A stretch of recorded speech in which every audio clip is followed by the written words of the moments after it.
할렐루야. 아멘. 오늘 이 밤에도 하나님의 은혜가 가득하기를 소망합니다. 아멘. 우리 시대를 한 단어로 설명하라고 한다면 우리 성도님들은 어떤 말을 가장 떠올리십니까? 아마 많은 분들이 이런 단어를 떠올릴 것 같은데요. 빨리, 쉽게, 즉시. 우리는 기다리는 것을 참 싫어하는 시대를 살아갑니다. 저만 해도 그런데요. 얼마 전에 전자레인지에 햇반을 돌리는데 1분 30초가 어찌나 길게 느껴지던지요. 그리고 정수기에서 물 한 컵을 받는데 그 시간을 기다리는 것이 너무 힘들었습니다. 그만큼 요즘 시대가 빨리, 즉시를 요구하는 시대인 것 같습니다. 또 어떤 분들은 대화를 하면서 누군가 말이 좀 길어지는 것 같으면 갑자기 듣기가 힘들 때가 있고요. 또 음식도 오랫동안 기다리기가 어렵습니다. 배달 앱을 열어서 주문을 하면 빨리 도착하는 곳에서 시키려고 하죠. 또 궁금한 것이 생겨도 오래 붙들고 깊이 생각하지 않습니다. 왜 그럴까요? 검색하면 답이 나오거든요. 요즘은 AI에게 물어보면 정리까지 다 해줍니다. 또 설교를 듣다가 궁금한 것이 생기면 예전엔 그래도 목사님께, 전도사님께 물어봤는데 요즘에는 GPT에게 먼저 물어보는 시대가 되었습니다. 그러다 보니 우리의 삶의 방식이 조금씩 바뀌어가는 것이죠. 깊이 생각하기보다 빨리 반응하는 데 익숙해졌고 한 가지를 오래 붙드는 것보다 여러 자극 사이를 오가는 데 익숙해졌습니다. 어떤 연구에 따르면 사람이 한 가지 일에 온전히 집중하는 평균 시간이 겨우 얼마일까요? 40초라고 하더라고요. 일하다가 40초가 지나면 카톡도 열어보고 40초가 지나면 다른 창을 열고 다른 알림들을 확인하는 겁니다. 40초가 지나면 다른 생각이 든다는 것이죠. 물론 이 수치가 우리 모두에게 똑같이 적용되는 것은 아닐 겁니다. 누군가는 더 짧을 수도 있고 누군가는 훨씬 더 길 수도 있겠죠. 하지만 중요한 것은 이 숫자 자체보다 우리의 집중이 생각보다 그리 길지 않다는 사실입니다. 우리의 삶을 보면 그렇지 않습니까? 말씀을 읽다가도 갑자기 시편 119편이 걸려버리면 이 시편은 왜 이렇게 길지? 하는 생각이 먼저 들어오기도 합니다. 기도를 하려고 앉았는데 손주 생각, 자녀 생각, 건강 생각, 그리고 얼마 전에 많이 오른 주식 생각이 줄줄이 따라오는 것이죠. 분명 무언가는 하고 있는데 정작 아무것도 깊이 있게 하지 못하는 날이 점점 많아지는 겁니다. 생산성 전문가인 크리스 베일리는 이런 시대의 주의력 상태에 대해서 두 가지 개념을 소개해주고 있는데요. 하나는 하이퍼 포커스, 두 번째는 스캐터 포커스입니다. 단어는 조금 낯설지만 의미가 그렇게 어렵진 않거든요. 먼저 이 하이퍼 포커스는 가장 중요한 한 가지에 깊이 몰입하는 상태입니다. 이 마음의 스포트라이트를 한 점에 고정시키는 거죠. 정확하게 고정하고 정확하게 몰입하는 겁니다. 이 하이퍼 포커스는 특별히 공부할 때 자주 경험을 하게 되는데요. 저도 신대원 다닐 때 어떤 한 경험이 있었습니다. 어떤 좀 집안 사정 때문에 한 학기를 거의 통째로 날려버릴 뻔했던 적이 있었는데요. 도무지 공부가 손에 잡히지 않고 과제도 손을 놓고 있었습니다.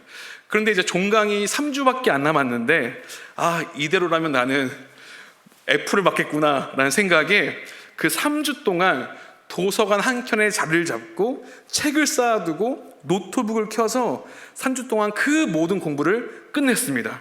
처음에는 이걸 내가 할 수 있을까 싶었는데 신기하게도 집중하다 보니까 3주 동안 14주 동안 내야 했던 과제물들 공부를 다 끝낼 수 있었습니다. 물론 다 끝나고 나서 심한 감기 몸살에 걸려가지고 며칠 알아 누웠는데요. 그때 느낀 것이 분명히 있습니다.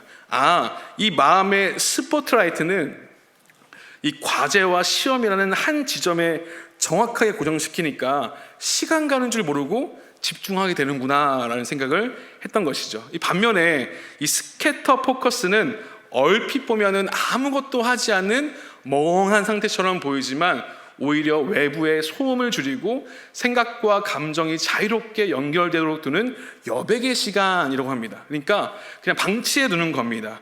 이건 어떨 때 경험할까요?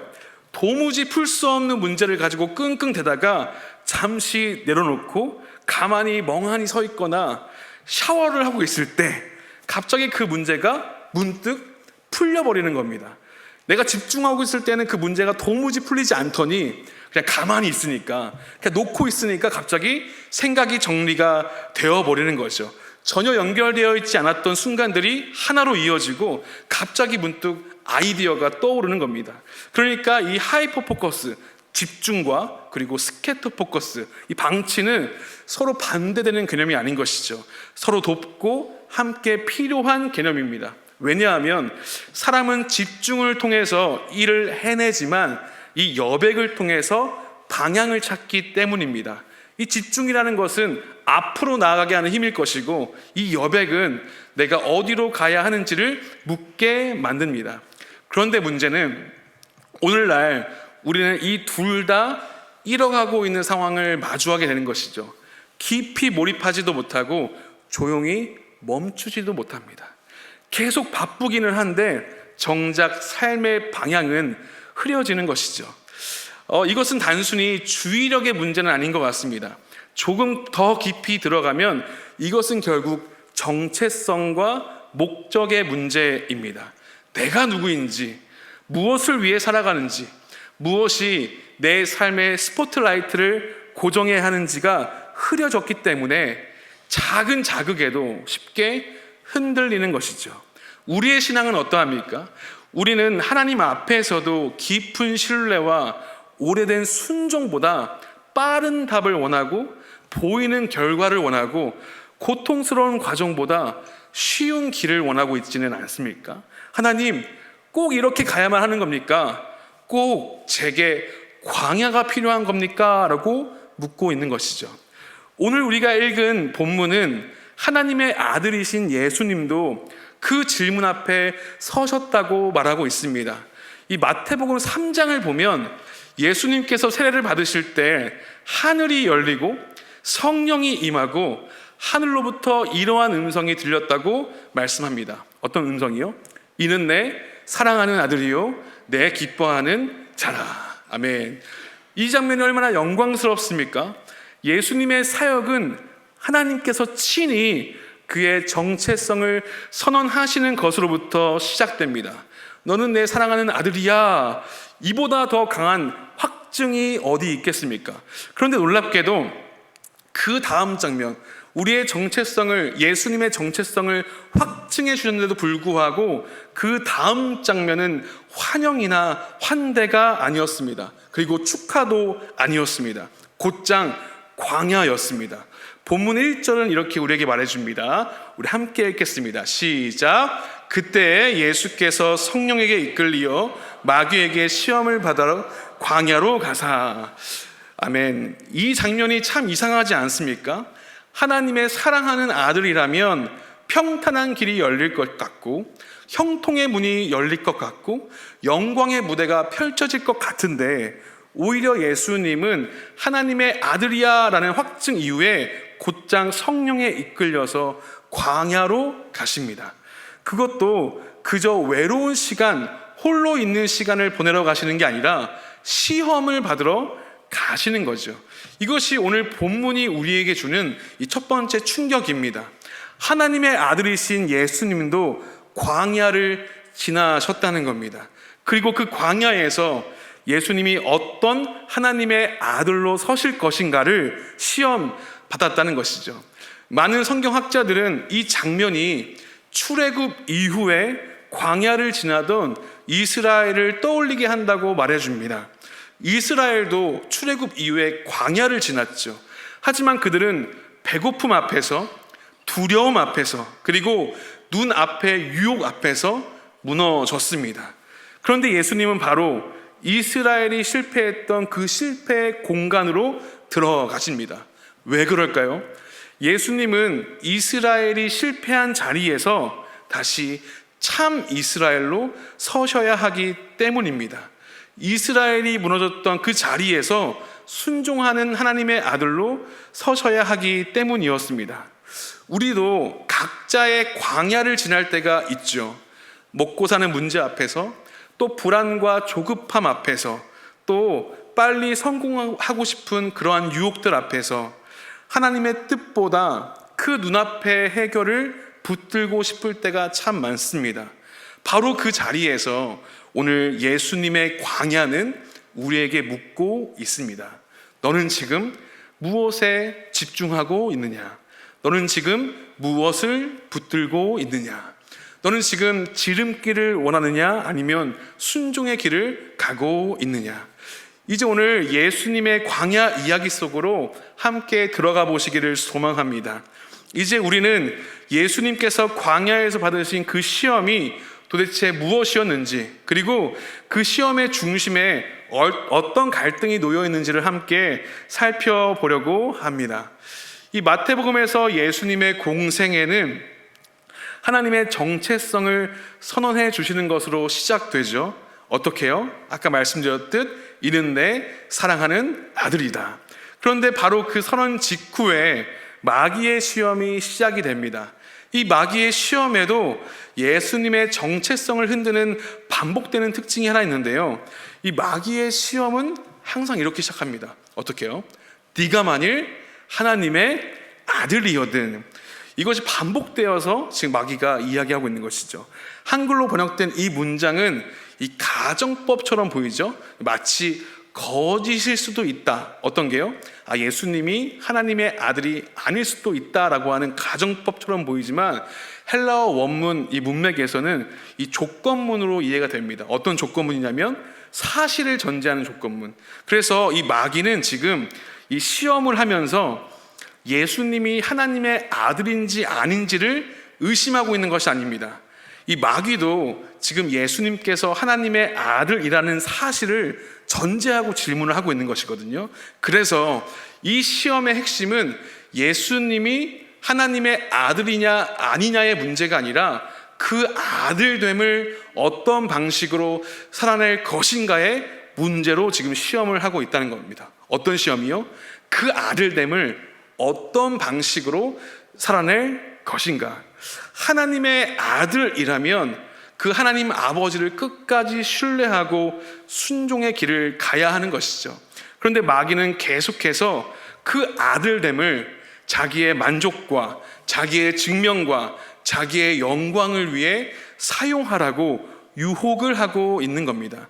한마디로 말하면 이 마귀는 예수님께 하나님의 아들이라는 정체성은 붙들되 방식은 바꾸라고 유혹을 하고 있는 것이죠. 이것은 사실 예수님에게만 해당되는 내용이 아닙니다. 우리도 똑같죠. 우리도 우리 자신을 하나님의 자녀라고 인식하고 말하며 고백합니다. 맞으십니까? 또 우리는 주님의 사람이죠. 또 하나님의 뜻대로 살고 싶다고 고백까지 합니다. 그런데 우리 현실 속 시험의 대부분은 너는 하나님의 자녀가 아니야 라고 오지 않죠. 오히려 하나님의 자녀로 살고는 싶지만 그 자녀됨을 하나님의 방식으로 살고 싶지 않을 때가 많다는 겁니다. 은혜는 원하지만 광야는 싫어하고, 부르심은 원하지만 순종은 부담스러운 겁니다. 영광은 원하지만 십자가는 피하고 싶은 거거든요. 그 갈등이 오늘 세 가지 시험 속에서 구체적으로 드러나고 있습니다. 첫 번째 시험인데요, 우리 함께 읽겠습니다. 돌을 시작. 돌을 떡으로 만들라는 시험입니다. 우리 본문 3절을 함께 읽어보겠습니다. 시작. 시험하는 자가 예수께 나와서 이르되 내가 만일 하나님의 아들이거든 명하여 이 돌들로 떡덩이가 되게 하라. 아멘. 예수님께서는 이미 이 본문의 근거에서 40일을 금식하고 계셨죠. 배고프셨습니다. 그래서 이 시험은 굉장히 현실적인 시험이었습니다. 그리고 40일을 금식하셨으니까 매우 절박했겠죠. 그런데 중요한 것은 이 시험이 단순히 배고픔만의 문제는 아니라는 겁니다. 마귀는 예수님께 배가 고프니 먹어라 라고 말하는데 그치지 않습니다. 하나님의 아들이라면 그 능력을 너 자신을 위해 사용해. 아버지를 신뢰하며 기다리기보다 지금 당장 너의 필요를 해결해 라고 유혹하는 것이죠. 그래서 어떤 학자는 말합니다. 사탄의 첫 번째 시험은 하나님의 아들로서의 권한을 자신을 위해 남용하라는 유혹이다라고 말하는 것이죠. 이스라엘의 광야에서도 바로 이 문제 때문에 실패를 경험합니다.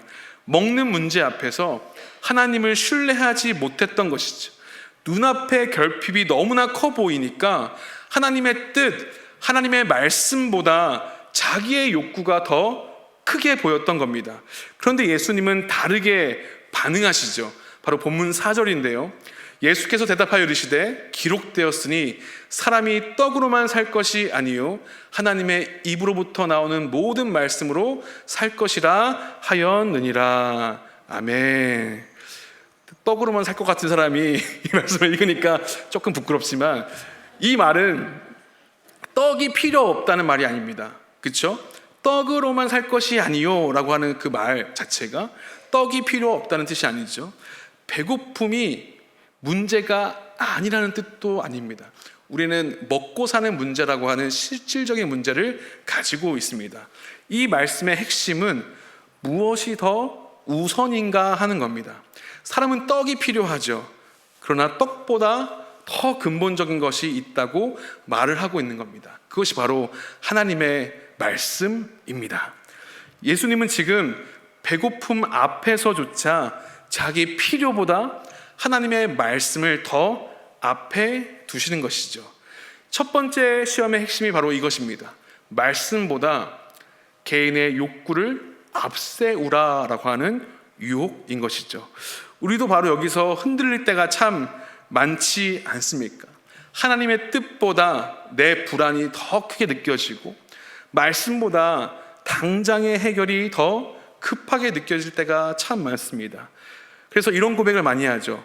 이 문제만 먼저 해결되면 그 다음에 순종하겠습니다. 제가 이 문장을 원고로 쓰면서 제가 이렇게 고백했던 게 몇 개인지 한번 세어봤습니다. 너무 많더라고요. 지키지 못한 게. 주님, 이것만 해결해 주시면 제가 이걸 하겠습니다 라고 어렸을 때부터 수차게 고백해 왔는데 정말 순종하지 못하는 모습을 발견하게 되는 것이죠. 하지만 우리는 실패하지만 예수님은 그 광야에서, 우리의 실패의 광야에서 전혀 다른 길을 보여주십니다. 하나님의 아들 예수 그리스도는 그 배고픔 안에서도, 그 갈급함 앞에서도 말씀을 놓지 않으시는 겁니다. 두 번째 시험입니다. 함께 읽겠습니다. 시작. 성전 꼭대기에서 뛰어내리라는 시험입니다. 이 마귀는 이번에 성경 말씀까지 인용합니다. 바로 시편 91편을 가져와서 천사들이 지켜줄 것 아니냐라고 말을 하는 것이죠. 본문 6절인데요. 이르되 네가 만일 하나님의 아들이어든 뛰어내리라 기록되었으되 그가 너를 위하여 그의 사자들을 명하시리니 그들이 손으로 너를 받들어 발이 돌에 부딪히지 않게 하리로다 하였느니라. 아멘. 이 겉으로 보면은 믿음의 제안처럼 보입니다. 하지만 사실 전혀 아니죠. 이 시험의 본질은 하나님을 신뢰하라는 것이 아니라 하나님을 시험하라는 것입니다. 하나님이 정말 너를 지키시는지 한번 증명해봐. 네가 하나님의 아들이라면은 하나님이 당장 행동하셔야 하지 않겠어? 라고 지금 묻고 있는 것이죠. 근데 이것은 믿음이 아니라 하나님을 억지로 움직이게 하려는 불신인 것이죠. 이스라엘도 이와 비슷한 시험이 있었습니다. 어떤 고백을 했냐면요. 하나님이 우리 중에 계신가? 라고 하는 물음을, 불신을 계속 던지며 하나님을 시험했었습니다. 하지만 예수님은 이렇게 말하죠. 주 너의 하나님을 시험하지 말라. 어떻게 해요? 주 너의 하나님을 시험하지 말라. 이것이 바로 두 번째 시험의 핵심입니다. 하나님을 신뢰하기보다 하나님을 소유했기에 과실을 택하게 하는 유혹인 것이죠. 조용히 잠잠히 아버지 하나님을 믿고 기다리는 것이 아니라 당장 눈에 보이는 방식으로 하나님을 증명하게 만들려는 유혹입니다. 얼핏 보면 종교적이고 심지어 믿음이 있어 보이기까지 하죠. 하지만 실상은 하나님, 내가 원하는 방식으로 지금 당장 움직여 주셔야 합니다 라고 요구하고 있습니다. 우리도 때로 이런 유혹 앞에 서지 않습니까? 하나님을 끈질기게 붙들고 신뢰하기보다 하나님께서 내 뜻대로 움직여야 안심하려는 마음이 있습니다. 하나님이 이 기도의 제목을 들어주셔야 안심하려고 하는 유혹이 있는 것이죠. 조용한 순종보다 보이는 증거를 더 요구하고 싶을 때가 있습니다. 하지만 예수님은 하나님을 시험하지 않으시죠. 하나님의 아들 예수 그리스도는 아버지를 조종하는 분이 아니라 아버지의 뜻을 신뢰하는 분으로 지금 서 계십니다. 마지막 세 번째 시험인데요, 한번 같이 읽어보겠습니다. 시작. 내게 절하면 천하 만국을 주겠다는 시험입니다. 이 시험은 정말 노골적입니다. 마귀는 예수님을 높은 산으로 데려가 천하 만국과 그 영광을 보여주면서 이렇게 말합니다. 이르되 만일 내게 엎드려 경배하면 이 모든 것을 내게 주리라. 이건 너무 분명한 이야기이죠. 영광 자체가 문제가 아닙니다. 우리가 아시다시피 예수님은 결국 모든 영광과 권세를 받으실 분입니다. 믿으십니까? 문제는 그 영광에 이르는 방식인 것이죠. 지금 마귀는 예수님께 그 십자가를 건너뛰라라고 말하고 있는 겁니다. 고난 없는 영광으로, 순종 없는 성공으로, 희생 없는 통치를 지금 제안하고 있는 겁니다. 이것이 바로 지름길의 유혹인 것이죠. 굳이 그렇게 고통스럽게 갈 필요가 있느냐? 왜 십자가를 지는 거야? 한 번만 타협하고 하면 쉽고 빠르게 그 영광을 얻을 수 있는 거 아니야? 라고 지금 유혹하고 있는 것이죠. 하지만 예수님께서는 단호하게 말씀하십니다. 마태복음 4장 9절인데요. 우리 함께 읽겠습니다. 이에 시작. 말씀하시되 사탄아 물러가라. 기록되었으되 주 너의 하나님께 경배하고 다만 그를 섬기라 하였느니라. 아멘. 이것이 바로 세 번째 시험의 핵심입니다. 순종보다 지름길을 택하게 하는 유혹. 이 시험이 우리에게도 얼마나 익숙한지 모르겠습니다. 우리는 성취를 원하고 결과를 원하고 또 영광과 열매를 원합니다. 그런데 때로는 그 과정이 너무나 고단하고 힘겨워서 건너뛰고 싶을 때가 너무나 많습니다. 순종은 줄이고 싶어 하죠. 십자가는 피하고 싶어 합니다. 하지만 예수님은 그 영광을 거부하신 것이 아니라 지름길이라고 하는 영광을 거부한 것이죠. 그 과정이 없는 성취, 그 과정이 없는 결과를 지금 거부하시는 겁니다. 예수님은 결국 모든 권세를 받으시지만 그것은 사탄에게 절하고 얻는 권세가 아니라 하나님 아버지의 말씀의 뜻에 순종하시고 십자가에 통과한 뒤에 받으시는 그러한 권세인 것이죠. 그렇다면 우리 예수님께서는 어떻게 이 광야의 시험 앞에서 흔들리지 않으셨을까요? 그도 우리와 같은 육체를 지니신 그런 예수님 아니십니까? 배고프면 굶으시면 줄이시고 또 맞으시면 아픔을 느끼는 그런 분이신데 어떻게 그런 세상의 시험과 유혹 앞에서 흔들리지 않았을까요? 어떻게 돌을 떡으로 만들라는 유혹 앞에서도 또 자신을 증명하고 과시하라고 하는 유혹 앞에서도 또 지름길의 영광을 붙들라고 하는 유혹 앞에서도 무너지지 않았을까요? 오늘 본문이 우리에게 보여주는 해결의 그 실마리가 분명합니다. 예수님은 바로 하나님의 말씀과 하나님의 뜻에 집중하셨습니다. 이 모습은 출애굽 이후 광야에서 실패했던 이스라엘과 분명히 대조됩니다. 이스라엘 백성은 배고픔 앞에서 하나님을 신뢰하지 못했죠. 끊임없이 불평하고 원망하며 결국 먹고 사는 문제에 사로잡혀서 영적인 실패를 경험합니다. 눈앞에 결핍이 너무나 커 보였기 때문에 하나님의 말씀보다 자기의 욕구가 더 앞에 섰던 겁니다. 하지만 예수님은 달랐죠. 예수님은 광야에서 하나님의 뜻에 집중했습니다. 당장의 허기보다 더 중요한 것이 있음을 아셨고, 자기의 욕구보다 아버지의 말씀을 더 앞에 두셨습니다. 이것을 오늘날 우리의 언어로 좀 가져와 보려고 하는데요. 앞에서 말씀드렸던 그 하이퍼 포커스를 설명한 이 크리스 베일리는 의미 있는 목적이라는 말을 했습니다. 이렇게 말을 했는데요.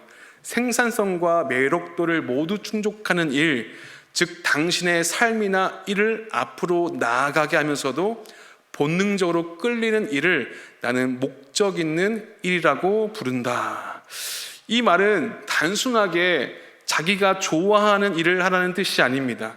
삶의 에너지를 정말 중요한 일, 존재의 이유와 연결된 일에 집중하라는 의미입니다.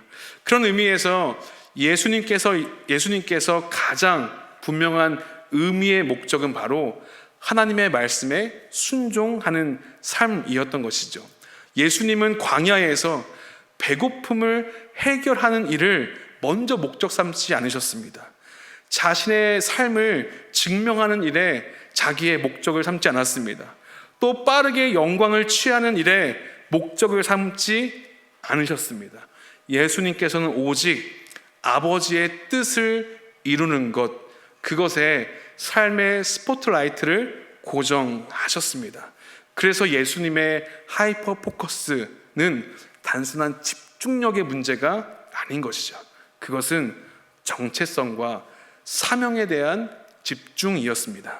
나는 하나님께, 아버지께 사랑받은 아들이며 나는 아버지의 뜻을 이루기 위해 이 길을 간다는 분명한 목적이에 예수님의 삶이 서 있었던 겁니다. 사랑하는 성도 여러분, 믿음의 여정을 살아가는 우리에게도 이런 목적 있는 집중이 필요합니다. 우리가 정말 몰입해야 할 것은 무엇일까요? 말씀을 묵상하고 기도하며 용서하고 사랑과 순종의 삶인 것이죠. 이것이 바로 하나님께서 우리에게 맡기신 본질적인 사명들입니다. 그런데 이상하게도 이런 일들이 가장 어렵게 느껴질 때가 많습니다. 왜 그럴까요? 눈에 보이는 즉각적인 보상이 적기 때문입니다.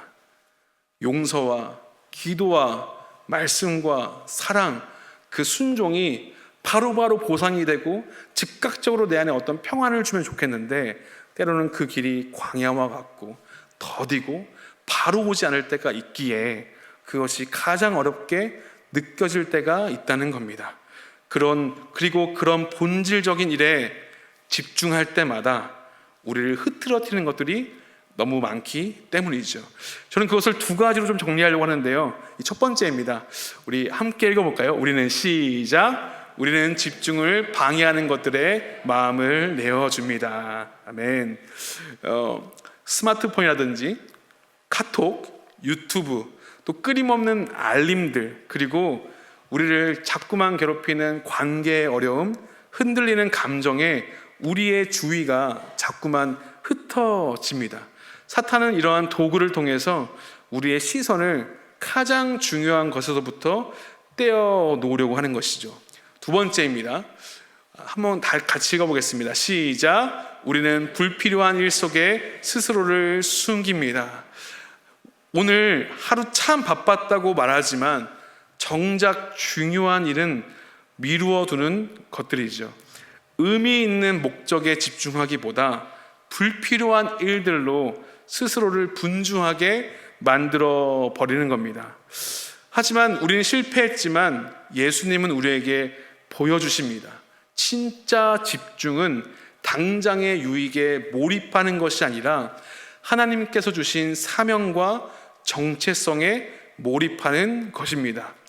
욕구보다 말씀에, 과시보다 하나님을 향한 신뢰에, 지름길보다 순종에 집중하는 겁니다. 그리고 바로 그때 우리는 시험 앞에서도 흔들리지 않는 하나님의 자녀가 될 줄로 믿습니다. 사랑하는 성도 여러분, 지금 우리는 우리의 하이퍼 포커스, 집중은 어디에 머물러 있습니까? 당장의 허기입니까? 아니면 사람들의 인정입니까? 아니면 빠른 결과입니까? 아니면 하나님의 말씀, 하나님의 뜻, 하나님께서 우리를 부르신 그 목적에 있습니까? 돌을 떡으로 바꾸라는 그 유혹 앞에서 나의 욕망이 아니라 하나님의 말씀에 집중할 수 있기를 바랍니다. 내가 원하는 방식으로 하나님을 움직이려 하기보다 하나님을 신뢰할 수 있기를 소망합니다. 지름길의 영광보다 순종의 길을 붙드는 하나님의 사람이 되시기를 주님의 이름으로 축복합니다. 말씀을 정리하겠습니다. 우린 처음에 하이퍼 포커스와 스캐터 포커스라는 말을 나누었죠. 하루에도 수십 가지의 일을 넘나들며 살아가는 이 시대 속에서 우리는 어느새 깊은 몰입 없는 분산된 삶을 살고 있습니다. 계속 바쁘기는 한데 정작 무엇을 위해 살아가는지는 점점 흐려질 때가 많다는 것이죠. 그런 우리에게 오늘 말씀이 묻고 있습니다.